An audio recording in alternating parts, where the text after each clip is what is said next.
Alah, nanti orang lain buangkan lah. Mana boleh, alam sekitar kan tanggungjawab kita bersama. Kita kan kelak mencinta alam sekitar. Alah, ada kesan ke kalau kita jaga alam sekitar ni? Mestilah ada banyak kesan kepada alam sekitar. Apa kata kita bincangkan? Jom. Jom. Jom. Jadi sebelum kita memulakan perbincangan, eloklah kalau kita memperkenalkan diri dahulu. Nama saya Nur Aizlaika binti Cik Ani. Nama saya Nur Nadira Amalin binti Azlan. Nama saya Nur Arisha Hafizah binti Noyadul. Kami dari kelas NT2 akan membincangkan tentang kepentingan, cabaran dan usaha untuk melestarikan alam sekitar. Baiklah, mula-mula sekali, bayangkan apabila kita bangun pagi, kita dapat menghirup udara yang segar, kita buka jendela tingkap kita nampak langit yang biru, udara yang segar, pokok-pokok hijau, burung-burung berkicauan. Semua nikmat kurniaan Tuhan ni tak akan berkekalan kalau kita tak menjaganya dengan baik, kan? Jadi, usaha untuk melestarikan alam sekitar ni bukan hanya merupakan satu peranan untuk sebuah pihak sahaja, tetapi kita semua memainkan peranan yang penting. Bermula daripada kita sebagai rakyat biasa kepada syarikat-syarikat yang berpengaruh besar. Oleh itu, tapi sebelum tu, kita mestilah tahu apakah kepentingan untuk menjaga alam sekitar ni. Bolehkah saudari Arisha untuk terangkan? Boleh. Pada pendapat saya, banyak kepentingan untuk kita menjaga alam sekitar di atas muka bumi ini. Antaranya termasuklah, sebelum itu kita perlu tahu apa maksud alam sekitar. Alam sekitar ni bermaksud semua benda hidup atau benda bukan hidup yang terdapat dekat muka bumi kita. Jadi antara kepentingannya adalah pemeliharaan biodiversity. Biodiversity ni bermaksud bio adalah benda hidup, sama ada flora ataupun fauna. Diversity pula kepelbagaian. Jadi secara ringkasnya, biodiversity ni bermaksud kepelbagaian benda hidup di atas muka bumi ini, termasuklah hidupan di dasar lautan. Jadi antara kepentingan untuk kita memelihara biodiversity ini adalah untuk memelihara ataupun memastikan kemandirian spesies manusia, kerana alam sekitar ni menyediakan sumber makanan kepada manusia, sumber bahan api, tempat tinggal serta ubat-ubatan. Sebagai contoh, sumber makanan ada seperti buah-buahan, sayur-sayuran, beras yang ditanam daripada padi menjadi makanan runcing untuk manusia serta tepung gandum. Seterusnya sebagai contoh ubat seperti ginseng yang mampu untuk pulihkan tenaga manusia. Okey, seterusnya sumber semacam ini ada dua. Satu boleh baharu, satu tidak boleh baharu. Okey, sumber boleh baharu ni maksud apabila kita pakai banyak kali pun dia takkan habis. Sebagai contoh air, hutan, tanah. Kalau sumber tidak boleh baharu ni dia akan habis apabila kita guna. Sebagai contoh petroleum yang kita, sumber mineral yang kita gali atau lombong di permukaan kerak bumi, ataupun sumber mineral yang digali di dasar laut seperti petroleum, asli. Jadi buktinya ataupun contoh yang saya boleh ketengahkan adalah Malaysia ni dia menerima sebanyak 2,600 mm hujan setiap tahun. Jadi Malaysia berpotensi untuk menjana kuasa hidroelektrik melalui empangan. Empangan yang kita bina tu adalah untuk menahan air hujan ataupun air daripada sungai masuk dalam empangan. Apabila empangan dibuka, air akan mengalir dengan aliran yang melaju dan akan memutarkan turbin. Turbin pula akan menjana kuasa hidroelektrik. Jadi kuasa hidroelektrik itu dialihkan kepada rumah-rumah masyarakat dan kilang-kilang untuk kegunaan domestik. Sebagai contoh, empangan Kenyir di Terengganu. Okey, seterusnya, bila terdapat banyak industri-industri ni, semestinya kita perlu banyak tenaga kerja untuk melaksanakan sektor-sektor perkhidmatan ni. Jadi secara tidak langsung ia membuka peluang pekerjaan kepada masyarakat. Seterusnya, sebagai contoh lagi, Malaysia kaya dengan kelapa sawit. Jadi kelapa sawit ni, minyak kelapa sawit kita ekspor ke luar negara. Sebagai contoh, negara Arab yang menjana ekonomi di Malaysia. Okay, itu antara kepentingan-kepentingan yang untuk melestarikan alam sekitar. Jadi seterusnya, Pada pandangan saya pula, daripada aspek sosial juga, kelestarian alam sekitar ni dapat membantu untuk meningkatkan kualiti hidup kita. Contohnya, kalau kita menjaga alam sekitar, kita pasti akan mendapat pengudaraan yang segar dan mendapat bekalan air yang bersih. Jadi, dengan adanya pengendaraan yang bersih dan bekalan air yang tidak tercemar ni, kita dapat menjamin keselamatan kita untuk minum air bekalan itu. Okey, jadi keselamatan masyarakat kita juga akan terjamin dan akan mengurangkan risiko penyakit yang disebabkan oleh bakteria. Okey, jadi tambahan pula kalau teman-teman persekitaran kita yang berada di tempat itu bersih dan ada suasana yang kondusif, pastinya masyarakat di situ akan lebih gemar berkunjung ke situ dan jadi tempat perkumpulan mereka. Jadi mereka dapat menambah kenalan dan merapatkan ukhuwah sesama jiran-jiran. Itu saja daripada saya. Okey, baiklah, semua telah memuatkan idea yang sangat bernas dalam kepentingan kelestarian alam sekitar. Namun, saya juga ingin bincangkan salah satu kepentingan kelestarian alam sekitar dalam aspek ekonomi. Sudah tentu bila kita sebut pasal ekonomi, sebenarnya alam sekitar apabila ia mencapai kelestarian mampu menarik kedatangan para pelancong. Tak kiralah pelancong di dalam maupun di luar negara. Hal ini kerana sebab di negara kita, Malaysia, telah digunakan khazanah alam yang sangat banyak. Sebagai contoh, terdapat pelbagai pulau yang mengelilingi perairan negara yang dijaga rapi, yang telah menjadi salah satu tempat tarikan pusat penyelam scuba kerana keindahan terumbu karang yang dijaga yang terdapat di dasar laut. Bukan itu sahaja, contoh yang kedua, terdapat kemegahan Gunung Kinabalu yang turut dijaga rapi telah menjadi salah satu kegemaran pendaki gunung di luar dan di dalam negara. Jadi ini jelas lagi nyata setelah apabila mencapai kemuncak pendakian. Dan apabila dilihat daripada dua contoh ini, sebenarnya ia merupakan tarikan utama pelancong tempatan maupun asing yang membuatkan alam sekitar harus dijaga dan dipelihara sehabis baik. Oleh itu, sepatutnya pihak berkuasa seharusnya merancang dengan penuh teliti agar dapat meningkatkan jumlah pelancong di samping memelihara keindahan alam yang tersemat di kawasan tersebut. Jadi sebenarnya pelancongan yang berasaskan alam sekitar di mana yang berteraskan penjagaan dan pemeliharaan alam sekitar mampu menjana ekonomi setempat dan menyumbang kepada pertumbuhan ekonomi negara sehabis baik. Dalam konteks yang sama juga, pertanian turut menyumbang kepada ekonomi negara apabila alam sekitar dijaga dengan baik. Hal ini kerana apabila aktiviti pertanian dijalankan, proses pembangunan dan perindustrian tidak lagi diutamakan sebab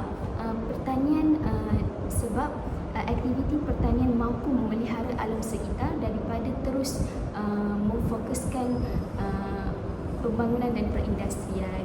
Oleh itu, sekian sahaja dari saya bagi tajuk kepentingan. Seterusnya, kita akan membincangkan berkaitan cabaran kelestarian alam sekitar. Walaupun terdapat pelbagai kepentingan kelestarian alam sekitar yang kita telah bincangkan, sebenarnya alam sekitar juga mempunyai cabaran untuk dijaga dan dipelihara. Hal ini kerana terdapat dua cabaran yang ingin saya kongsikan dengan rakan-rakan. Cabaran yang pertama adalah disebabkan penguatkuasaan undang-undang yang lemah. Apabila penguatkuasaan undang-undang yang lemah wujud disebabkan oleh keterbatasan teknologi dan sumber daya. Sebabnya, jika kita boleh tengok pada zaman sekarang, banyak agensi penguatkuasaan yang mungkin tidak mempunyai akses kepada teknologi terkini yang sepatutnya diperlukan untuk memantau dan mengesan pelanggaran undang-undang untuk menjaga alam sekitar. Jadi apabila kekurangan sumber daya ini sebenarnya seperti peralatan pemantauan sebenarnya membataskan kemampuan mereka untuk melaksanakan tugas dengan berkesan. Okey, bukan itu sahaja. Penguatkuasaan undang-undang yang lemah juga disebabkan oleh kepentingan ekonomi. Hal ini kerana ada segelintir aktiviti ataupun beberapa aktiviti ekonomi yang merosakkan alam sekitar. Contohnya kita boleh cakap pembalakan haram ataupun pencemaran industri yang sering diutamakan berbanding penjagaan alam sekitar. Jadi ianya agak berisikolah untuk alam sekitar kita. Dan tidak lupa juga kepada perundangan yang tidak tegas yang menyebabkan penguatkuasaan undang-undang menjadi lemah. Jadi undang-undang yang ada mungkin tidak cukup ketat ataupun tidak mencukupi untuk menangani isu-isu alam sekitar dengan berkesan. Okey, seterusnya cabaran yang kedua adalah kebergantungan kepada bahan api fosil. Okey, sebenarnya penggunaan bahan api fosil ni walaupun ianya secara berlebihan tetap menjadi salah satu punca utama kepada pencemaran alam sekitar. Okey, jadi apabila wujudnya kebergantungan terhadap bahan api fosil, sebenarnya ada alternatif yang boleh kita kurangkan penggunaan terhadap bahan api fosil. Okey, alternatif yang pertama adalah menggunakan pengangkutan awam. Sebenarnya semakin ramai individu menggunakan kenderaan sendiri, semakin banyak ia menyumbang kepada pencemaran alam sekitar yang mengeluarkan gas berbahaya. Jadi sehingga menyebabkan jebu, penipisan lapisan ozon dan meningkatkan suhu bumi. Dan yang kedua adalah alternatif yang kedua adalah melalui penggunaan sumber tenaga yang boleh diperbarui, macam contoh panel solar. Okey, sebenarnya pemasangan panel solar mampu mengurangkan jumlah penggunaan bahan api fosil yang diperlukan untuk membekalkan elektrik di rumah. Jadi sudah tentu kita boleh lihat apabila penggunaan pemasangan panel solar dilakukan di rumah, sebenarnya ia mampu mengurangkan pencemaran alam sekitar. Sama juga seperti fungsi panel solar ni lebih kurang sama dengan tenaga suria, angin, biogesin dan air, di mana mampu menjaga alam sekitar. Wah, sungguh bernas idea yang diutarakan oleh Saudara Nadira. Tapi saya rasa cabarannya bukan satu, dua je. Saya banyak cabaran. Betul. Jadi pada pandangan saya pula, satu-satunya cabaran yang agak sukar untuk kita tentang ialah cabaran kerana sebagai masyarakat kita tak peduli tentang usaha untuk melestarikan alam sekitar ini. Mereka mengambil enteng tentang usaha-usaha yang dijalankan oleh pihak kerajaan. Sebagai individu, mereka tidak merasakan tanggungjawab untuk membuang sampah tersebut dan mengendalikan sampah-sampah mereka untuk melestarikan alam sekitar ini. Contohnya, masih ramai yang buang sampah merata-rata tanpa membudidakan kesannya. Macam saya tadilah yang saya tunjukkan pada awal tadi, saya pun buang sampah merata-rata. Tapi itu disebabkan kurangnya kesedaran. Jadi perkara ini kita boleh lagi usahakan untuk macam untuk melestarikan alam sekitar. Jadi kadang-kadang kita nampak plastik terapung kat sungai atau botol kosong kat tepi jalan. Jadi semua tu adalah berpunca daripada sikap kurang peduli masyarakat kita sekarang. Jadi perkara ini sangatlah membahayakan alam sekitar dan boleh menyebabkan pencemaran lebih-lebih lagi kepada hidupan liar. Jadi mungkin sebab mereka tak dapat lagi kesan buruknya secara langsung, mereka akan rasa benda ni macam tak penting sangat pun. Jadi kalau semua orang bersikap macam ni, mestilah alam sekitar kita akan terjejas dan seterusnya menjurus kepada pencemaran alam sekitar secara berleluasa. Okay. Jadi kita kenalah memberi kesedaran kepada semua orang, tidak kiralah usia muda ataupun tua, bermula pada individu itu sendiri untuk mendisiplinkan dirinya dan memupuk rasa tanggungjawab dan disiplin dalam setiap orang daripada kecil lagi, kerana menentu mula biarlah daripada rebungnya. Itu saja. Okay, pada pendapat saya pula, cabaran untuk kita melestarikan alam sekitar ni adalah dari segi teknologi. Dengan perkembangan teknologi pada masa kini menyebabkan generasi muda ataupun anak muda pada masa kini tidak memandang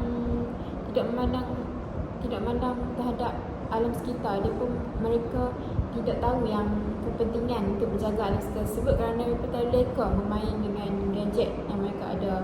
Sebagai contoh, jika mereka bermain media sosial, mereka hanya melihat tentang kejadian-kejadian yang melibatkan alam sekitar seperti tanah runtuh, banjir kilat.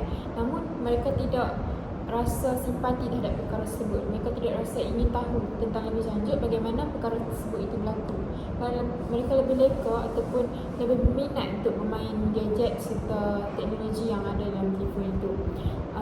Hal ini menyebabkan memberi cabaran juga terhadap ibu bapa, kerana ibu bapa perlu memantau anak mereka dalam penggunaan teknologi, dan selain itu ibu bapa sepatutnya mendedahkan kepada anak-anak mereka tentang alam sekitar ini.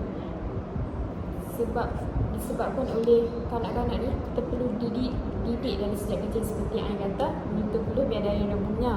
Jadi mereka perlu didedahkan dengan lebih awal tentang kepentingan alam sekitar. Jadi perkara ini diberi tanggungjawab oleh ibu bapa ataupun guru-guru serta orang sekeliling mereka untuk mendidik mereka melestarikan alam sekitar.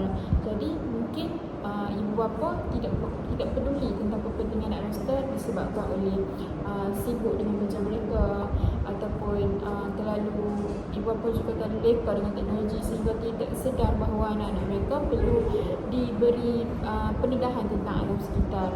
Cabaran yang seterusnya adalah dari segi pendidikan. Mungkin pendidikan pada masa kini tidak menjadikan alam sekitar itu sebagai subjek ataupun sebagai subjek utama untuk dipelajari di tingkat sekolah. Jadi perkara ini perlu perkara ini perlu diberi keutamaan di setiap sekolah ataupun industri pendidikan untuk mengintegrasikan alam sekitar ni dalam setiap subjek lain yang ada di sekolah. Kerana kita perlu, seperti yang saya kata, kita perlu mendidik diri kita ni tentang kepentingan alam sekitar sejak dari kecil.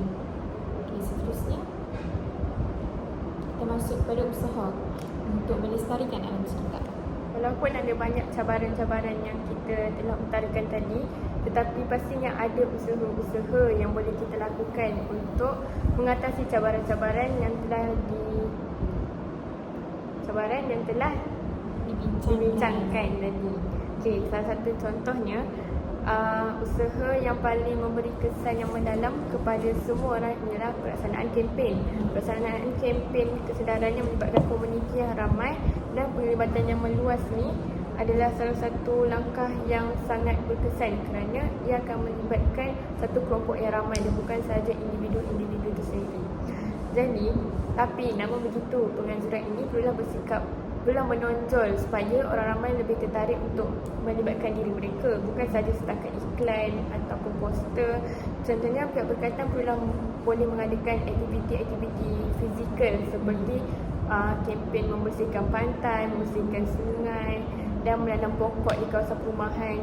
Jadi, dengan ini masyarakat akan rasa terpanggil dan akan lebih bersemangat untuk lakukan perkara tersebut secara langsung. Jadi, bila orang terlibat secara langsung, mereka akan muncullah rasa tanggungjawab itu sendiri dalam diri mereka, supaya mereka akan lebih sedar bahawa pentingnya penjagaan kelestarian alam sekitar ini. Okey, oleh itu kempen ini perlulah digalakkan untuk dilaksanakan secara berterusan, bukan hanya 2 atau 3 kali setahun, tetapi berterusan supaya orang akan sentiasa peka dengan isu ini dan memandang serius usaha yang telah dilakukan oleh pihak kerajaan.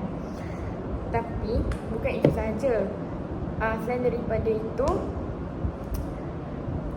Tapi macam mana untuk tarik perhatian orang ramai untuk menyertai kempen ni? Betul, saya kadang-kadang tak perasan wujudnya kempen ni. caranya senang sahaja rakan-rakan. Bagi saya, cara yang paling mudah dan berkesan adalah pihak penganjur kempen tersebut boleh menyediakan berbagai jenis hadiah yang menarik supaya dapat menarik minat orang ramai untuk melibatkan diri, kerana orang kita ni memang suka dapat hadiah ni. Betul tak? Betul. Okey, jadi kita juga kenalah pandai menyebarkan maklumat berkaitan kempen ni secara meluas menggunakan media sosial seperti Facebook, Instagram, Twitter, semualah. Sebab sekarang kan maklumat kita boleh dapat hanya di hujung jari. Okey, tambahan pula kita juga boleh menyebarluaskan kempen ini dengan pihak penganjur boleh memberi jemputan kepada artis-artis yang terkenal dan berpengaruh di media sosial. Kerana sekiranya ada orang-orang ternama yang menyokong kempen ini, maka orang lain pun akan tertarik dan akan pasti mereka pun akan bersemangat sebab nak jumpa dengan artis-artis tu kan. Okay. Jadi tapi itu untuk kempen. Tapi ada lagi satu usaha yang saya ingin utarakan, iaitu berkaitan pelaksanaan undang-undang. Kerana tadi Saudara Naida dah berkata bahawa pelaksanaan undang-undang yang lemah ini merupakan satu cabaran untuk melestarikan alam sekitar. Jadi kerajaan kita ni sebenarnya telah mengadakan banyak undang-undang dan akta berkaitan kelestarian alam sekitar. Tapi disebabkan penguasaan undang-undang yang lemah ini, orang ramai berasa tidak tercabar dan akan tidak mengambil serius pun tentang undang-undang ini. Kerana paling-paling pun mereka akan kenakan denda, bayaran macam tu je, lepas tu mereka akan lepas. Jadi mereka akan rasa perkara ini tidaklah serius pun. Jadi kalau selepas ini usaha yang patutnya pihak kerajaan perlu lakukan ialah dengan adanya pengawal-pengawal kebersihan di jalan raya yang akan memantau setiap kawasan awam itu. Sekiranya ada orang yang membuang sampah merata-rata, jadi perlulah mereka mengenakan tindakan dan denda sewaktu itu juga. Dan kerana mereka ni selalunya membuang sampah ni kerana tak ada siapa yang menjaga kawasan tersebut. Jadi mereka rasa mereka akan terselamat. Jadi tapi sebelum kita kenakan tindakan itu, pihak kerajaan perlulah menyediakan papan tanda amaran untuk memastikan orang lain peka yang bahawa amaran sudah pun diberikan untuk tidak membuang sampah. Jadi sekiranya ada yang mengingkar arahan, mereka tidak boleh menghalanglah pengawal keselamatan itu untuk mengenakan denda kerana amaran telah pun diberikan. Jadi ini bukan tujuannya untuk menghukum, tetapi untuk memberi pengajaran agar setiap orang akan merasa hormat dan lebih berdisiplin dan akan berfikir dua kali sebelum membuang sampah di merata. Tapi bukan itu sahaja, pihak kerajaan juga perlu menyediakan lebih banyak tong sampah kita semula di persekitaran supaya orang yang lalu lalang akan senang untuk buang sampah dan mengendalikan sampah mereka dengan lebih teratur. Setuju. Okay. Jadi apakah usaha-usaha lain yang boleh kita lakukan, ya kawan-kawan? Okay. Pada pendapat saya, antara usaha yang kita boleh lakukan adalah seperti menanam pokok ataupun berkebun di rumah atau di mana-mana tempat yang kita tinggal, seperti di asrama kita sekalipun. Untuk pengetahuan rakan-rakan, pokok ni dia mengeluarkan oksigen melalui proses fotosintesis. Wow. Dan oksigen tu kita manusia punya keperluan. Dia juga menyerap karbon dioksida. Karbon dioksida juga merupakan salah satu gas rumah hijau. Dan bila proses fotosintesis berlaku, udara oksigen akan lebih banyak. Jika kita menanam banyak pokok, oksigen akan lebih banyak di udara dan mengurangkan karbon dioksida. Bila karbon dioksida kurang, kita akan kesan perubahan iklim tu akan menjadi lebih perlahan. Okay, selain itu juga kita dapat meningkatkan kualiti udara kerana lebih banyak oksigen di udara kita, serta dapat meningkatkan ataupun memastikan kesihatan kita lebih terjamin kerana kita menyedut udara yang segar. Okay, seterusnya. Okey, manakala bagi saya pula salah satu usaha kelestarian alam sekitar adalah dengan mengintegrasikan pendidikan alam sekitar dalam pengajaran. Seperti mana yang diberitahu oleh Arisha sebelum ini, pendidikan sangat penting, lebih lagi apabila melibatkan penjagaan alam sekitar. Hal ini kerana penjagaan alam sekitar haruslah dijaga oleh semua pihak, tidak kira muda maupun tua. Jadi sebenarnya untuk pengetahuan semua, kita seperti mana yang kita tahu, terdapat kemerosotan mutu alam sekitar yang semakin dapat dilihat sehingga telah menimbulkan pelbagai isu berterusan seperti yang berlaku dalam alam sekitar kita adalah banjir, kilat, tanah runtuh. Yang paling utama sekali adalah pencemaran dan penipisan lapisan ozon.